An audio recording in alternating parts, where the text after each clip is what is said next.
Amelia Earhart vanished. That's a simple fact. She was flying over the Pacific Ocean in 1937. One day she was there, pushing limits, and the next she was gone.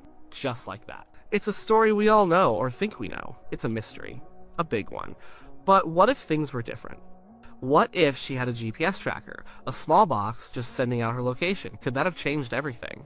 Could it have saved her? It's a big question. It's like asking what if we had cell phones in the old days. Things would be very different. The world would be different.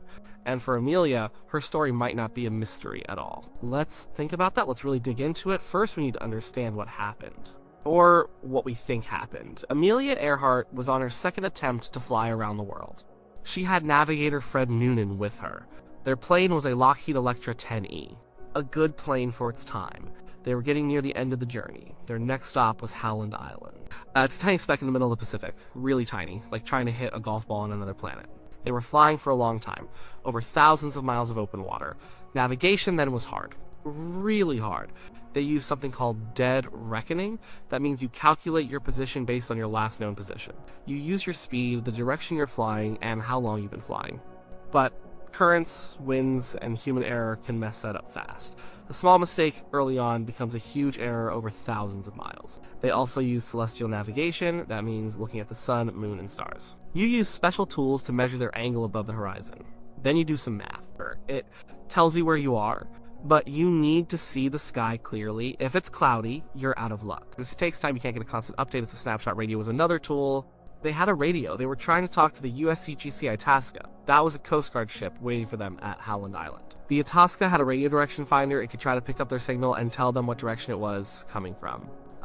It could also try to send a signal for Amelia to home in on, but all of this was tricky. Its radio signals were not always clear. Static. Interference, distance, it all made things hard. The Itasca heard some signals from Amelia. She said she was close, but the signals were weak, sometimes garbled. They couldn't get a clear fix on her, and she couldn't get a clear fix on them. Then, silence. That was it. Just silence. They searched. The Itasca searched. Planes searched for weeks. Nothing. No wreckage. No life raft. No sign of Amelia or Fred. Just the vast, empty ocean. The mystery began right there, and it has stayed with us ever since. Now, let's talk about GPS. What is it? It stands for Global Positioning System. It's a network of satellites orbiting the Earth.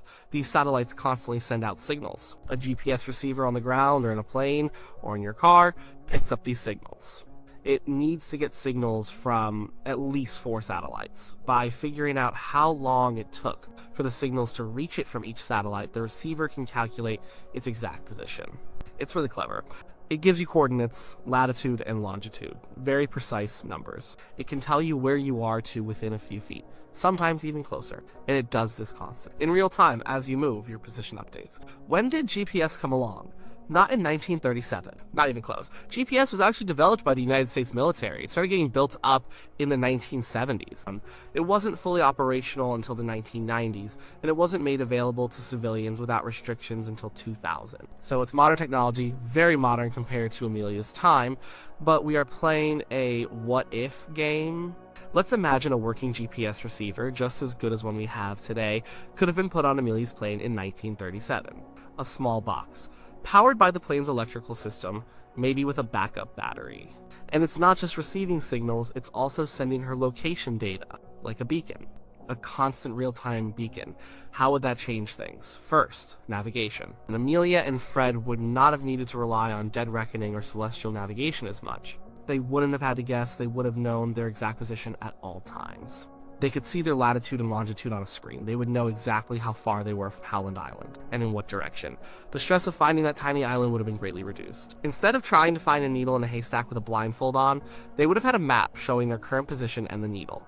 They would steer directly for it. They could correct for any wind drifts immediately. This alone could have prevented them from getting lost. A large part of the mystery is simply that they couldn't find Howland. With GPS, that problem is gone. They would have flown right to it, landed safely. And the story would be very different, maybe less dramatic, but certainly better for them. But let's say something still went wrong. Maybe a mechanical failure, maybe bad weather they couldn't fly out of. Maybe they still had to ditch the plane in the ocean. Even then, a GPS tracker could have been a game changer. Imagine a device on the plane. And it's not just showing them their location. It's also sending that location out. constantly, to the Itasca to shore stations. To anyone listening, if the plane went down, that GPS tracker would send a distress signal. It would broadcast its last known position, or, even better, if it survived the crash and could float, it would keep sending its current position. The Itasca, instead of guessing where Amelia was, would have a precise set of coordinates. Amelia Earhart is at this exact spot. No more searching a huge area. No more maybe she's north, maybe she's south. They would know. This would cut down search time dramatically. In a survival situation, time is everything. Every hour counts. For Amelia and Fred, floating in the ocean, exposed to the sun, the elements, hungry, thirsty, perhaps injured, every minute that rescue is delayed reduces their chances. With GPS, the Itasca could steam directly to the location, or send planes from a nearby island directly to it.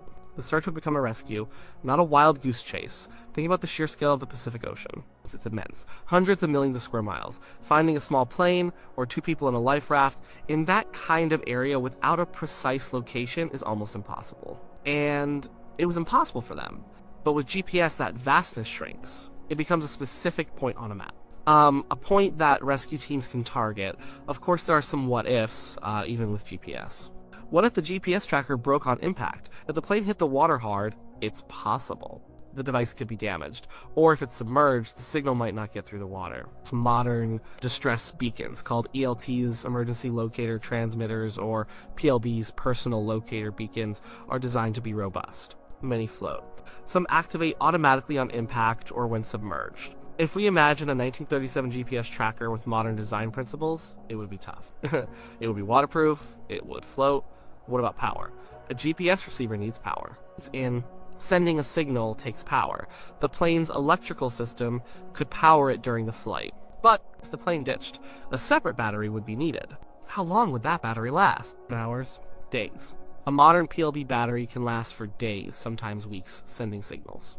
If this hypothetical 1937 device had similar battery life, it would buy a lot of time for rescue. Even with a precise location, the Pacific is still big. A rescue ship or plane still needs to travel to that location. It takes time. If the crash site was hundreds of miles from the Itasca, it would still be many hours before they arrived. During those hours, conditions could worsen. The weather could turn bad. Sharks could be an issue. But at least they would be traveling in the right direction, with hope, not just guessing. And what if the signal stopped? If the battery died, or the device was destroyed, or the plane sunk before a signal was sent, the mystery would still be there, but we would have a last known position. That's a huge step forward. Instead of a vague area, we'd have a very specific area to search. Even if it was just the last signal before it went quiet, that would narrow the search from millions of square miles to maybe a few dozen, or a few hundred. Still hard, but infinitely better. The question then shifts. Instead of where are they, it becomes what happened there. We would know where to look. That's a fundamental change. It would change the entire nature of the mystery. Today, pilots have multiple layers of navigation and tracking. They have GPS built into their aircraft. They have satellite phones, they have ADS-B, automatic dependent surveillance broadcast, which constantly transmits their position to air traffic control and other aircraft. They carry ELTs, which automatically activate on impact and send a distress signal to satellites. The world has changed so much. It's almost impossible for a modern plane to just vanish like Amelia's did without leaving any trace of its last known position. So yes, the GPS tracker could have saved Amelia Earhart.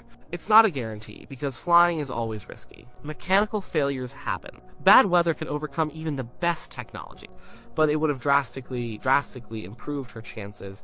It would have removed the navigation error that likely led to them missing Howland Island. That alone might have meant a safe landing. If they still crashed, it would have turned a blind search into a targeted rescue operation. It would have replaced uncertainty with a precise location. It would have given rescuers a fighting chance to get to them in time. The mystery of Amelia Earhart's disappearance has lasted for decades. It has spawned countless books, theories, documentaries. People still search for her plane. People still wonder what really happened. It's because there is no answer, just silence. If she had a GPS tracker, we might have an answer. It might be a sad answer if they didn't survive, but it would be an answer. It would be a known location, a resolved story. Sometimes technology takes away the mystery, and in this case, that might have been a good thing. The allure of the unsolved is powerful. It keeps us guessing, it keeps her legend alive in a way, but for Amelia and Fred, an end to the mystery, a known location, a rescue, would have been far better. Her story is a testament to the pioneers, to the people who push boundaries with the technology available to them.